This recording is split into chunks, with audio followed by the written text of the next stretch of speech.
السلام علیکم ویورز، امید کرتا ہوں آپ سب خیریت سے ہوں گے۔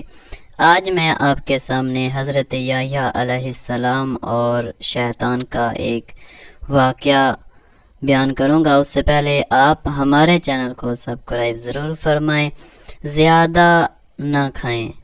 روایت میں ملتا ہے کہ حضرت یحییٰ علیہ السلام نے ایک دفعہ شیطان سے پوچھا کہ تیرے پھندوں میں سے میرے لیے کوئی پھندا ہے؟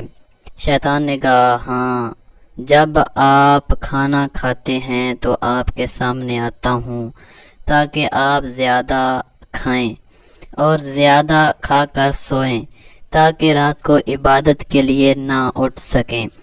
یہ وہ مباح کام ہے جو عبادت کی راہ میں رکاوٹ ہے۔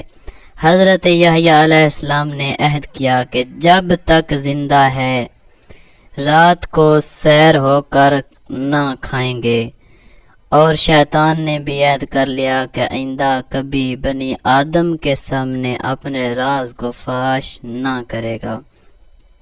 واقعہ اچھا لگا تو ہمارے چینل کو سبسکرائب ضرور کریں۔ والسلام علیکم ورحمۃ اللہ وبرکاتہ۔